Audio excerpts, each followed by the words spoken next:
Socks के ऊपर इस तरह चम्मच चढ़ाने से क्या फ़ायदा हासिल होता है और अगर गीला सॉक्स करके चम्मच के ऊपर चढ़ाएँगे तो इससे हमें क्या फ़ायदा हासिल होता है। दवाइयों की एक्सपायरी डेट हम किस तरह से मालूम कर सकते हैं।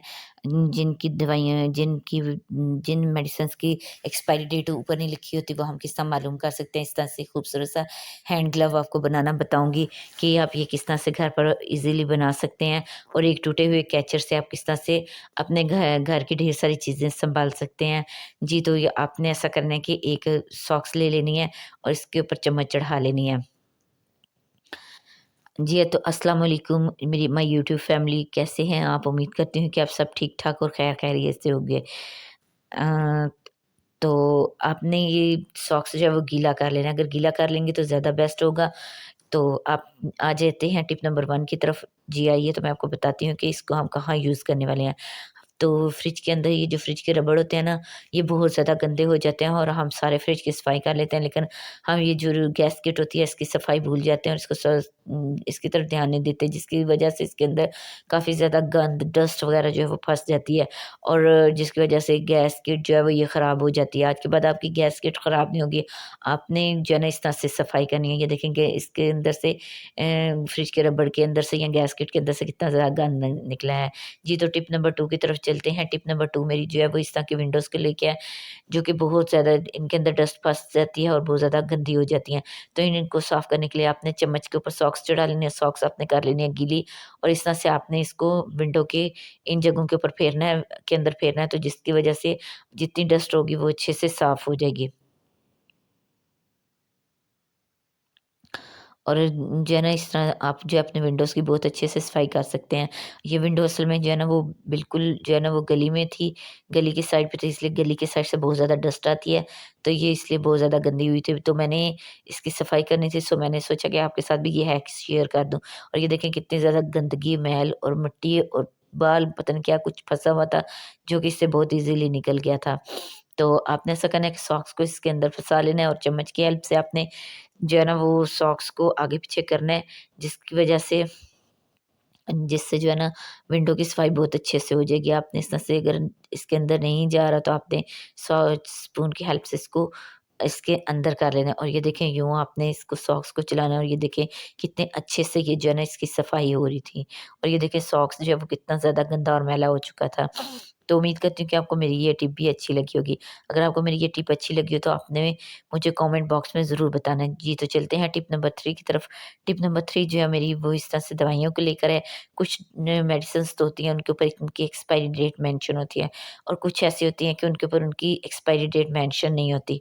तो इससे रिलेटेड मैं आपको बताऊँगी कि वो जिन दवाइयों के ऊपर उनकी वो एक्सपायरी डेट मेंशन नहीं होती वो उनके किस तरह आप मालूम कर पहले आपने ऐसा करना है कि जिसकी एक्सपायरी डेट मेंशन है आपने उसके ऊपर टेप लगा देनी है और इसको अब आप फ्रिज में रखें तो इसके ऊपर बेशक नमी भी आए तो इसका ये जो कागज़ है बाकी अगर उतर भी जाता है तो लेकिन ये वाला हिस्सा बिल्कुल भी नहीं उतरेगा और आपकी जो मेडिसिन है बिल्कुल महफूज़ रहेगी इसकी एक्सपायरी डेट। जी, तो ये देखें इसके ऊपर इसकी एक्सपायरी डेट नहीं लिखी हुई सिर्फ़ ये लिखा हुआ है कि सी ऑन द पैक। तो सी ऑन द पैक इसका मतलब ये है कि ये जिस डब्बे में आई है उस डब्बे के ऊपर इसकी एक्सपायरी डेट लिखी हुई है, यहाँ इसकी एक्सपायरी डेट मेंशन नहीं है। तो ये देखें यहाँ पे इसकी एक्सपायरी डेट मेंशन थी। आपने ये ऐसा करना है कि इस इतने से हिस्से को कट ऑफ कर लेना है और कट ऑफ करने के बाद आपने इसको जो है ना उसके ऊपर चिपका देना है मेडिसिन के ऊपर टेप की हेल्प से आपने लगा देना है ताकि जो है ना आपको इसकी एक्सपायरी डेट ईज़िली पता चल सके। और अगर नहीं तो आपने डब्बे में इसको डाल के रखें तो ज़्यादा बेहतर रहेगा। जी, तो इस शॉपर से आपको मैं ग्लव बनाना बताऊँगी और ये ग्लव हम किस तरह ब बनाते हैं। आपने ऐसा करना है कि सबसे पहले एक छुरी गरम कर लेनी है और छुरी गरम करके आपने जो है ना वो इस तरह से इसको फेरना है। गरम छुरी को आप इसके पर इस तरह से फेरेंगे तो ये बहुत ईज़िली जो है ना वो कट के ग्लव रेडी हो जाएगा।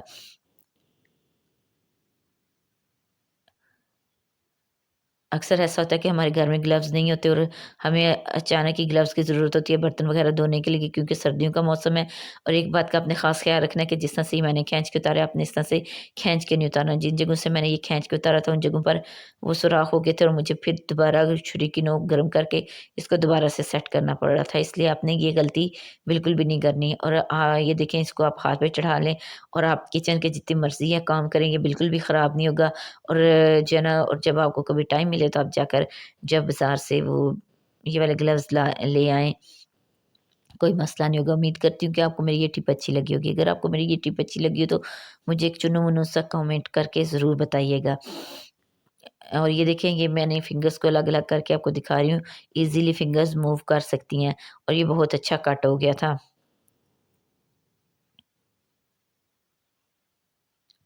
इसके साथ ही चलते हैं टिप नंबर 5 की तरफ। टिप नंबर 5 जो है मेरी इस तरह किसी कैचर को लेकर है। हमारे घर इस तरह से टूटे हुए कैचर तो होते हैं जो अक्सर लगाते हुए टूट जाते हैं और अक्सर के कैचर तो इतने प्यारे होते हैं कि उनको फेंकने को भी दिल नहीं करता। तो आपने क्या करना है कि इन कैचर को किस काम में लाना है, आपने डबल साइडेड टेप ले लेनी है और इस तरह से लगा लेनी है अपने किचन के जहाँ पे आपका स्टूव है उसके ऊपर लगा के आपने इस कैचर को इस तरह से लगा देना है। और अब इससे इस कैचर से हम क्या फ़ायदा हासिल करने वाले हैं वो भी मैं आपको बताती हूँ। जी, तो ये इस तरह से हमने सेट कर लिया। सेट करने के बाद इस कैचर को हमने जो है ना वो क्या करना है कि इसके ऊपर हमने अपनी सॉक्स हैंग कर देनी है। और सॉक्स हैंग करने का मतलब क्या होता है कि क्योंकि सर्दियों में जो है ना वो अक्सर सॉक्सेस नहीं सूखती, तो हम किचन में जब काम कर रहे होते हैं तो चूल्हा ऑन करते हैं तो उसकी वजह से इनको हीट लगेगी और ये जो सॉक्सें हैं वो ईज़िली सूख जाएँगी। और हमें किसी किस्म की परेशानी का सामना नहीं करना पड़ेगा। उम्मीद करती हूँ कि आपको मेरी ये टिप भी अच्छी लगी होगी। चलते हैं जी कैचर से रिलेटेड नेक्स्ट टिप की तरफ। आपने इस तरह से डबल साइडेड टेप लगा देनी है और उसके ऊपर आपने इस तरह से कैचर हैंग कर देना है। और कैचर आपने ध्यान से देखें जी किस तरह से हैंग किया हुआ है। आपने इसी तरह से कैचर लगाना है और इसके ऊपर आप अपने घर की सारी चाबियाँ जो है ना वो हैंग कर सकते हैं। उम्मीद करती हूँ कि आपको मेरी ये टिप भी अच्छी लगी होगी। अगर आपको मेरी टिप पसंद आई हो तो मुझे कमेंट बॉक्स में ज़रूर बताइएगा और मेरे चैनल को ज़रूर सब्सक्राइब कीजिएगा। उम्मीद करती हूँ कि आपको मेरी ये टिप अच्छी लगी होगी। अगर आपको मेरी ये टिप अच्छी लगी हो तो मुझे ज़रूर एक प्यारा-सा कमेंट करें। इससे और कुछ नहीं, हमारी हौसला अफ़ज़ाई होती है। अल्लाह हाफ़िज़।